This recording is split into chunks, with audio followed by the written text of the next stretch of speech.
I actually had the idea for day one when I was writing Quiet Place Part Two, because when I wrote the opening for the Abbott family going through the circumstances of the first alien invasion, I thought that would be an amazing story point to drop into the real world in New York City and see how the whole rest of the world was dealing with it.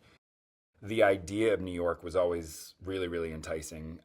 Not only how loud it is, I think it's arguably one of the loudest cities in the world, or at least as a New Yorker, we think we're the loudest city in the world. And But also the bond that New Yorkers have, that there is a group mentality to being in New York, and would people assist and help each other, or would they completely leave each other in the dust and run for survival of their own?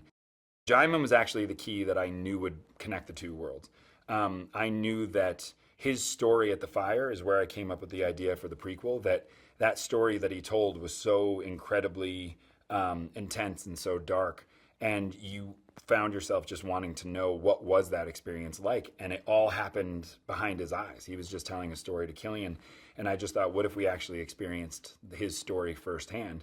But you didn't know it was his story. You start going through it with the whole city, and then you will meet Jaimin in day one, and that'll be the link to the two stories. Lupita is one of those actresses who's going to make any single role or any single movie better.